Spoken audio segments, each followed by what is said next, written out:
முதல் பினராயி விஜயன் அரசின் காலத்தில் தொடங்கப்பட்ட சாந்தம்பாறை அரசு கலைக்கல்லூரியின் செயல்பாடுகள் பரிதாபகரமாக உள்ளது. அடிப்படை வசதிகளின் பற்றாக்குறைவும் அதிகாரிகளின் பற்றாக்குறைவின் காரணமாக 7 வருடம் கடந்ததோடு கல்லூரி அடைத்து பூட்டப்படும் நிலையில் உள்ளது.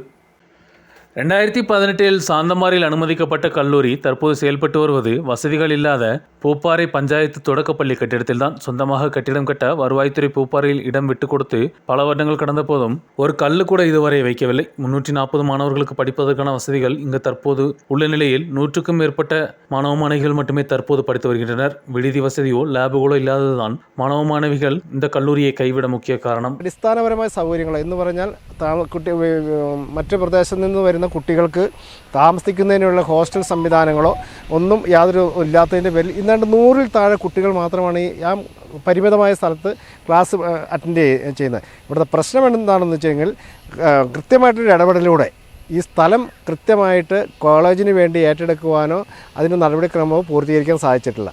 അതിൻ്റെ ഭാഗമായിട്ട് ഇവിടെ കെട്ടിടങ്ങൾ പണിയാൻ സാധിച്ചിട്ടില്ല. അതിൻ്റെ ഭാഗമായിട്ട് യാതൊരു ഹോസ്റ്റൽ സംവിധാനങ്ങൾ കൊണ്ടുവരാൻ സാധിച്ചിട്ടില്ല.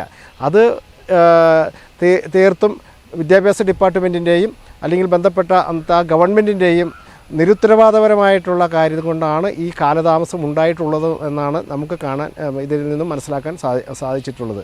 ഇപ്പോൾ ഈ കോളേജ് ഇങ്ങനെ മുന്നോട്ട് പോയാൽ അത് താമസിയാതെ തന്നെ നിന്നു പോകുന്നൊരു സാഹചര്യമാണുള്ളത്.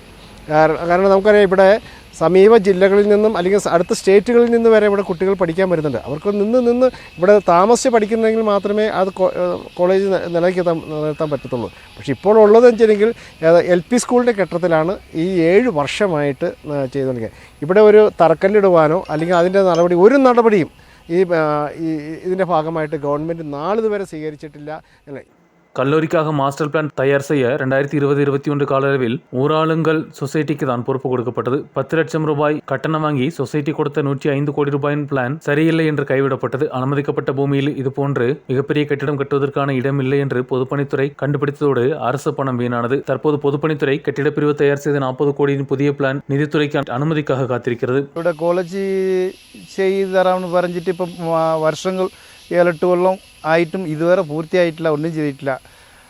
ആൾക്കാർക്ക് കുട്ടിയെ എവിടെയാ പഠിത്തത്തിൽ നിർത്താനുള്ള സംവിധാനം ഇല്ലാതെ ഒരുങ്ങാതെ കോളേജ് ഒരു പൂർത്തീകരിക്കാതെ ഇല്ലാத കാരണം കൊണ്ട് ജനങ്ങളൊക്കെ തമിഴ്നാട്ടിലേക്കും പിന്നെ അന്യ സ്ഥലത്തിലേക്കും പോയാണ് പഠിത്തത്തിന് പോയിക്കൊണ്ടിരിക്കുന്നത്. ബുദ്ധിമുട്ടിലായിരിക്കുന്നത്. കോളേജ് കൃത്യമായിട്ട് ഇവിടെ വരുവാണെങ്കിൽ ഇവിടുത്തെ ആൾക്കാർക്ക് നല്ല ഗുണം കിട്ടുന്ന ഞങ്ങളുടെ ഒരു ആഗ്രഹം. கட்டிடம் கட்டும் வரை குளப்பரச்சாலையில் கின்ஃப்ரா அப்பாரல் பார்க் கட்டிடத்திற்கு கல்லூரியை மாற்ற உயர்கல்வித்துறை 1 வருடம் முன்பு அனுமதி கொடுத்தது. 36,000 சதுர அடி பரப்பளவுள்ள கட்டிடம் மாதம் 3,50,000 ரூபாய் வாடகைக்கு எடுக்க தீர்மானிக்கப்பட்டது. ஆனால் பொதுப்பணித்துறை வாடகை சான்றிதழ் கொடுக்க தாமதித்ததால் இதுவும் முடங்கியது. 2 புதிய கோர்ஸுகள் கூட அனுமதிக்க பல்கலைக்கழகத்தில் அங்கீகாரம் கொடுத்திருந்த போதும் கட்டிடம் இல்லாததால் அதுவும் கிடைக்கவில்லை. புதிய தலைமுறைக்கான கோர்ஸுகள் தொடங்குவதற்கும் அடிப்படை வசதிகள் ஏற்படுத்தவும் செய்தால் மட்டுமே இடுக்கியில் இந்த அரசு கல்லூரி நீடித்துக் கொண்டு செல்ல முடியும். உயர்ந்த அதிகாரிகள் நடவடிக்கை எடுக்கவில்லை என்றால் மலையோர பகுதியில் மாணவ மாணவிகளுக்காக அனுமதிக்கப்பட்ட இந்த கல்லூரி பாதியிலேயே அடைக்க வேண்டிய நிலை ஏற்படும். நியூஸ் பியூரோ, ராஜகுமாரி.